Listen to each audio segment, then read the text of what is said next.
24 hours, enough sunlight touches the Earth to provide the energy for the entire planet for 24 hours.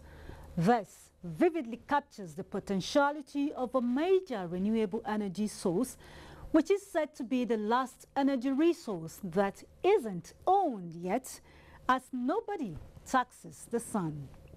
Statistics indicate that access to electricity remains the greatest challenge of developing countries like Nigeria. Despite the extensive sources of energy, the sector constitutes a small economic activity in relation to Nigeria's size and population. While fossil-based energy sources as oil, coal, and gas have held sway, the place of renewables such as wind and solar remains crucial, considering the advantages of zero emission with reduced consequences on global warming, low cost, as well as energy independence and security. With about 55% of Nigeria's over 180 million population having no access to grid-connected electricity, the solar initiative studies have shown could close this gap. A presidential initiative on rural solar home lighting system for about 20,000 rural homes is the latest attempt by the federal government towards boosting energy, considered the driver of the economy. Dateline 360 will, in this edition, examine the solar option as complementary energy source and issues inhibiting its development. Good to have you join us this week. I'm Hawa Salihu Adama.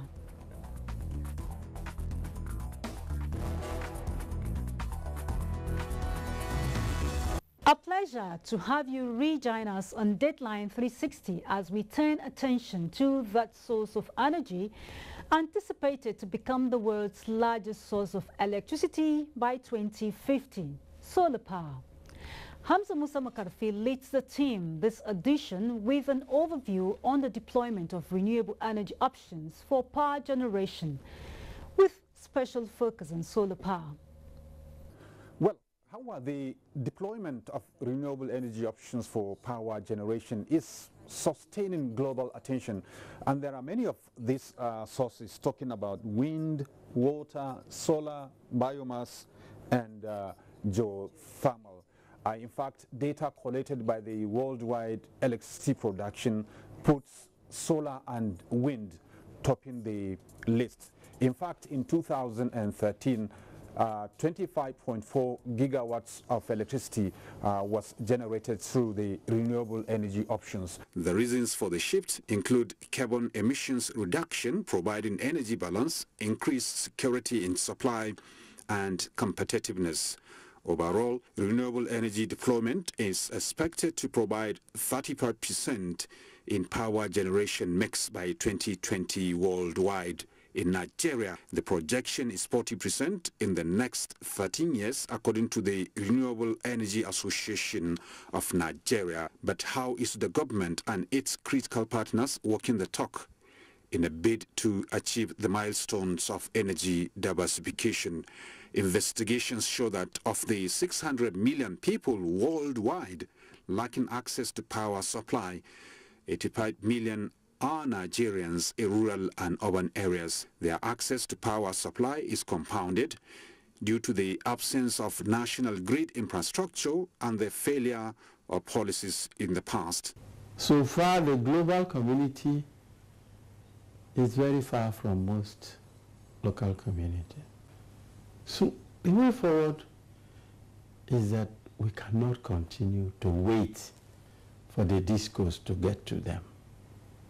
That will be a pipe dream. Let there be a deliberate policy to determine the real needs. The needs are simple but very effective.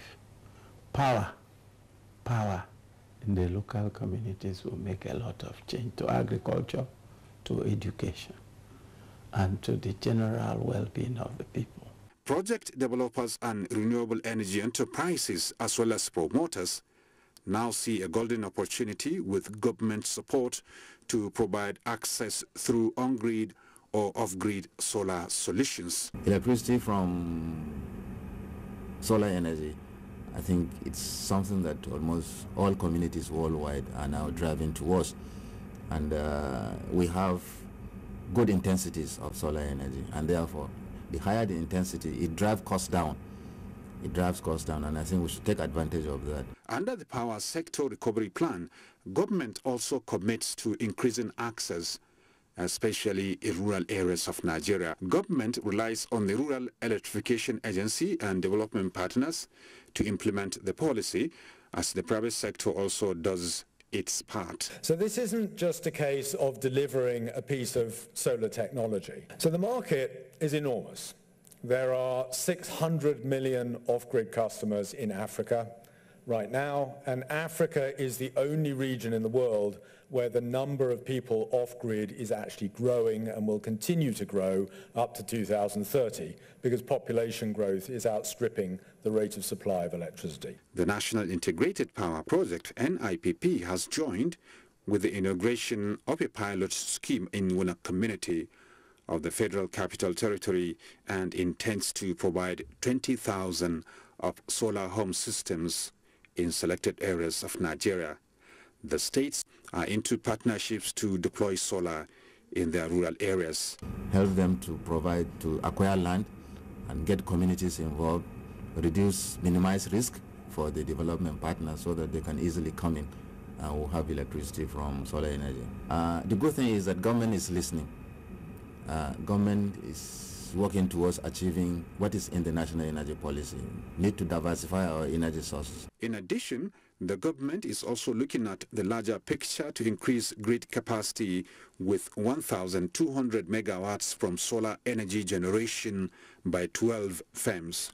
The firms are on the field to bring the projects to fruition. But as the government also drives the initiative of using sources like wind and solar, there are concerns on the huge expenditure to import technology or other infrastructure that can service the need of the government.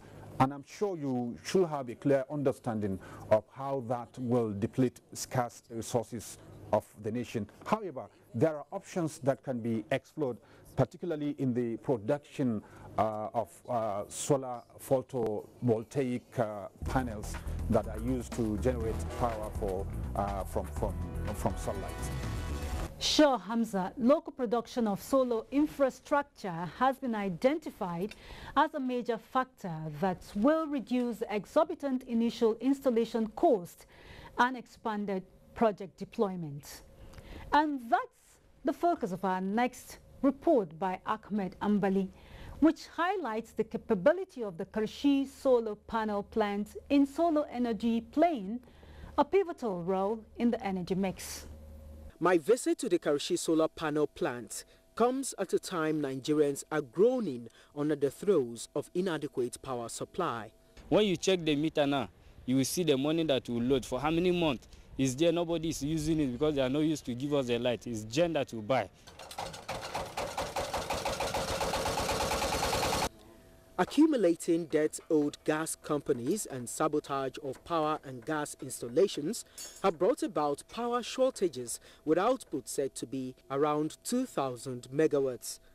I wanted to find out if solar technology, touted as an alternative energy source, could provide a leeway for Nigerians. The 40-man strong solar panel plant in Karshi is up and running. Here, I get to see the first solar panel produced in September 2011. I'm told after it, many more have passed through the production line. We don't only produce the solar PVs, the panels as you call it. I showed you a facility now where we have a 1.5 kVA that can survive a modern barber shop. At its inception in the year 2011, the Karshi solar panel manufacturing plant had an installed capacity of 7.5 megawatts per annum. In the 6 years of its existence, it has struggled to meet that figure. no thanks to low patronage even on the part of those who want Nigerians to adopt solar technology. We have tried to reach out to government institutions, but there is still reluctance on the part of the MDAs. And then there is the matter of the cost of solar technology itself. Long lifespan or not, it still remains far from the reach of ordinary Nigerians. And if we are able to finish the solar cells manufacturing plant, then they would cut out for over 60% of production cost. That's going to bring it down. And so that those who are talking about affordability on individual basis, they will see that, no, it's not that expensive. However, with greater commitment on the part of government, expectations are that solar energy might just help in lighting up Nigeria. Ahmed Ambali. Lighting up Nigeria, Ahmed, that's the way to go. A way which holds the key to full industrialization of the country and emancipation from poverty. Now to Sokoto in northwest Nigeria, where Muhammad Nasir links the synergy between research institutes and entrepreneurs to domesticate research findings in the development of the technology. Sun, which is the ultimate source of solar, thermal and photovoltaic energy, remains a powerful tool for socio-economic development of every society. This can be attested to by the commitment of research institutes working in solar energy, like Sokoto Energy Research Center, which has 5 megawatt production plant, and its Naseni counterpart in Abuja. That implies that we produce 10 megawatts of solar photovoltaic cells per annum. So that will actually go a long way in reducing the cost of materials. If you flash back as far back as early 80s, 90s, one solar module used to cost about 70,000 naira. Equivalent of such solar module today costs about 24,000 naira. So you can see the cost reduction in terms of materials. So, and I believe we can achieve more. Sokoto Energy Research Center, situated in Usman Nampolo University, Sokoto, has 5 megawatt solar photovoltaic production plant. What should be done to expand the capability of the center to produce more than 5 megawatt of solar photovoltaic? We have also another similar plant which is yet to be installed, 5 megawatts. So you can see that we can increase our production capacity to 10 megawatts. So impliedly, other agencies can also come on board to actually complement the effort of Sokoto Energy Research Center, just like Naseni, our sister center, is doing. The center had, under a pilot scheme, provided 2 villages of Kolkolawa and Danjawa with electricity through solar energy. Virtually all the energy mix we are into, biogas, solar thermal, and solar photovoltaic in that particular community, which is still in use up to now by that particular community. So these are things that can be scaled up for larger communities and probably factories and companies to use them. It will be solely depend on solar energy. It can be achieved through research and development, which we have done, and they are ready for commercialization to the open market. Devices like solar heater, cooler, and dryer produced locally can contribute toward reducing conventional energy consumption and improve domestication of technology, which invariably generates employment opportunities for Nigerians. These technologies need constant follow-up and also improvement.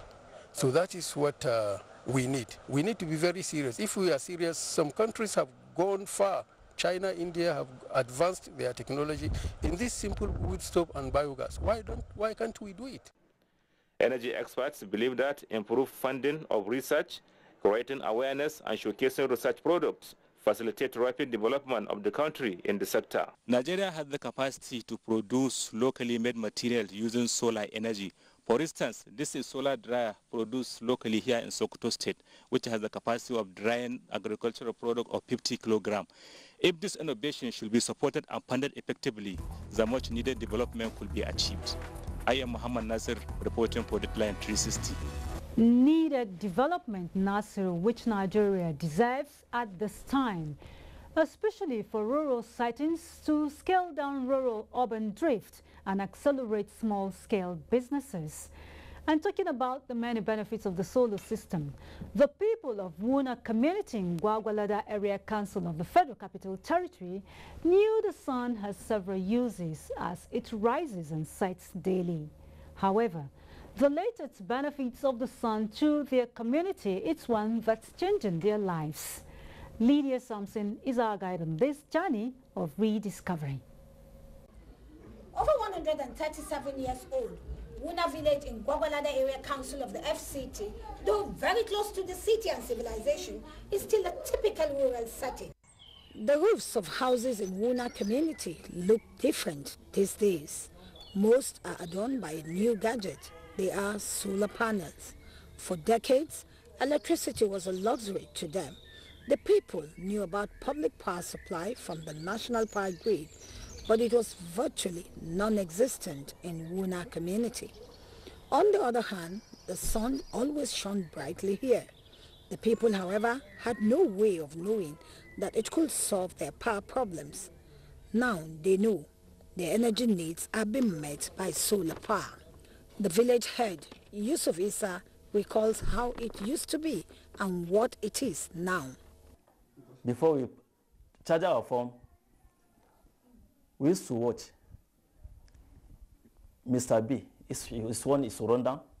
Mr. C, his one is run down. We gather it, carry it to Gwagwalada, but it's no more again. Mariam Solomon is one of the women in the community whose homes are now powered by solar energy. Mariamu and her husband, Solomon Zaka, welcomed us into their home. In the night, our children that don't feel read book, our woman, they are going to cook the food for me. For their daughter, who is a tailor, the presence of electricity will make a whole world of difference to our business. Before, I know they work in the night. Why now? Because in the night, I know they see it. But now, we get solar. Now they use now, in the night, at the work. At the local primary school, it is a new experience for the pupils too. 12-year-old Dorothy Emmanuel is one of the excited pupils who have a new world open to them. When the president came to commission the solar, the fan is starting working and then the class is very cool. It is not just about the improvement in the learning environment. The introduction of the children to solar technology opens up new frontiers in the scope of learning. One of the youths in the village has been trained to maintain the solar panels so that the community can manage the system on their own. The Solar Home System project was introduced to Wuna under a federal government program. Each household is expected to pay the sum of 1,900 naira per month over a 3-year period to defray the costs.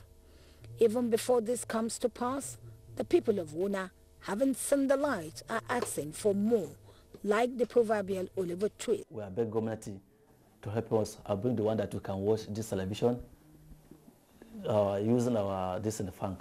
That's why we are begging government to bring that up, that the one that is in our primary school.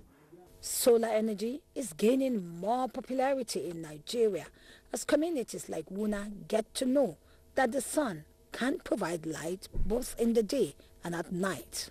The abundance of sunshine, increasing simplicity of solar technology, lowering costs of components, and the relatively lower maintenance costs makes solar system more attractive.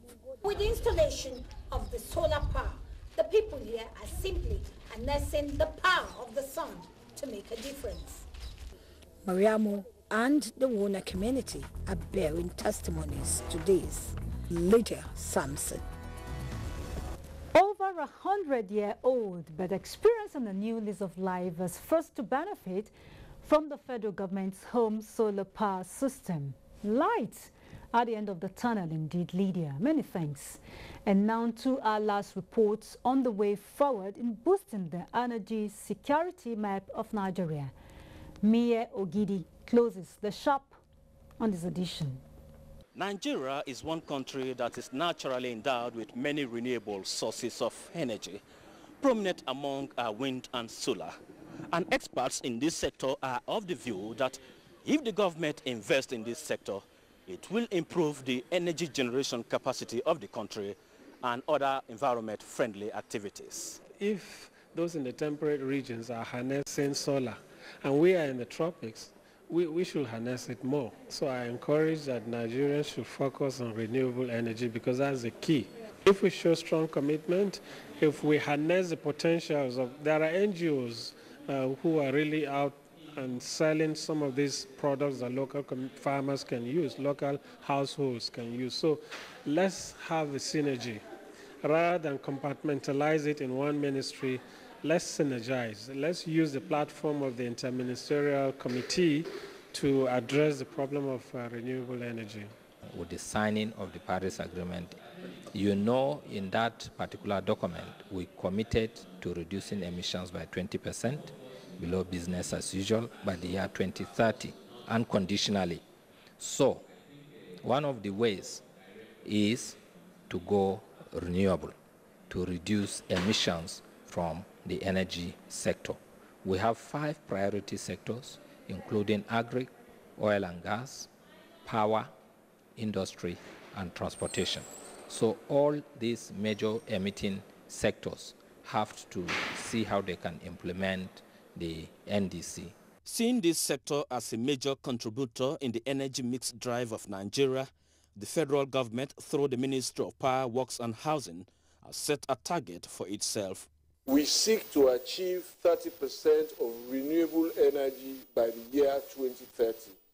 Most of that renewable energy will come from solar, it will come from biomass, it will come from all forms of sustainable energy sources that reduces our dependence on first gas, which is very prolific for delivering power, but also gives the country an energy security so that no part of the nation is able to hold the country to ransom in future.